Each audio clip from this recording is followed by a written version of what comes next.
দিয়ক। এইবাৰ 1.5 লাখ চাকৰি হ'ল, অহাবাৰ 2 লাখ চৰকাৰী চাকৰি হ'ব।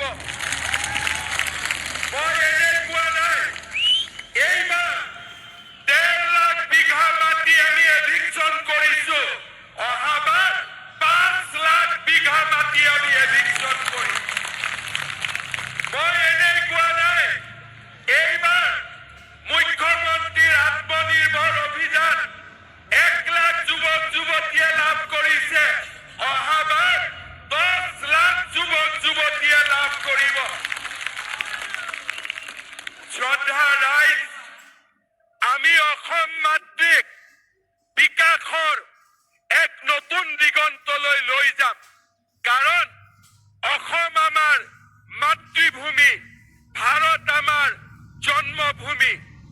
আমাৰ ল'ৰা ছোৱালীয়ে অসমত ডাঙৰ হ'ব লাগিব।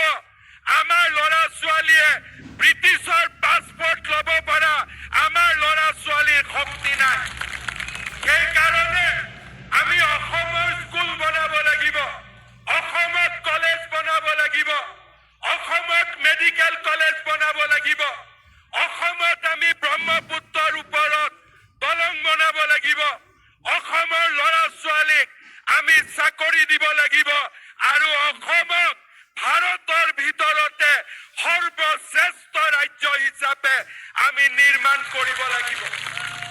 আৰু মই বিশ্বাস কৰো, NDA নেতৃত্বত প্ৰধানমন্ত্ৰী নৰেন্দ্ৰ মোদী ডাঙৰীয়াৰ নেতৃত্বত অসমে ছেমি কণ্ডাক্টৰ দেখিলে, অসমে